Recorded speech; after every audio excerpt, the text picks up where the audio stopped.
ஈஸியான ஸ்நாக் ரெசிப்பியில் ஒன்று தான் இந்த ஓமப்பொடி. இன்றைக்கி அதுதான் எப்படி பண்ணுறதுன்னு பார்க்க போகிறோம். ஒரு 1/2 கப் அளவுக்கு நான் அரிசி மாவு எடுத்திருக்கேன். இது கூட ஒரு 1 1/2 கப் அளவுக்கு கடலை மாவு 2யும் சேர்த்துக்கோங்க. தேவையான அளவு உப்பு, கொஞ்சமாக மஞ்சள் தூள், இதில் நீங்கள் மிளகாய் தூள் சேர்க்குறதுனால ஒரு 1/2 டீஸ்பூன் கிட்ட சேர்த்துக்கலாம்.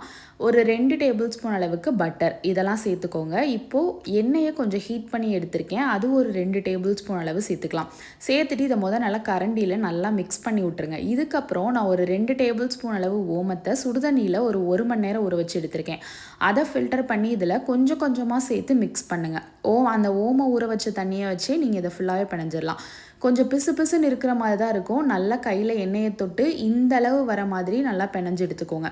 இப்போ எண்ணெய் நல்லா சூடானதுக்கப்புறம் இந்த மாதிரி ஒரு இடியாப்ப புளியறதில் போட்டு இந்த மாதிரி புளிஞ்சு எடுத்துக்கோங்க. எண்ணெய் நல்லா சூடாக இருக்கணும். அதே சமயம் இது ரொம்ப சீக்கிரமாகவே வெந்துடும். நீங்கள் போட்டு ஒரு 1 மினிட்லேயே நல்லாவே இது குக் ஆயிரும். அப்படியே 2 பக்கம் பரட்டி போட்டு எடுத்துட்டிங்கன்னா சூப்பரான டேஸ்டியான நல்லா க்ரன்ச்சியான ஓமப்பொடி ரெடி. அது நல்லா ஆறுனதுக்கப்புறம் இந்த மாதிரி ஒரு பாத்திரத்தில் நல்லா நொறுக்கி போட்டுட்டு கொஞ்சமாக கருவேப்பிலையும் வறுத்து இது மேலே தூவி விட்டுட்டிங்கன்னா ரொம்ப வாசனையாக இருக்கும்.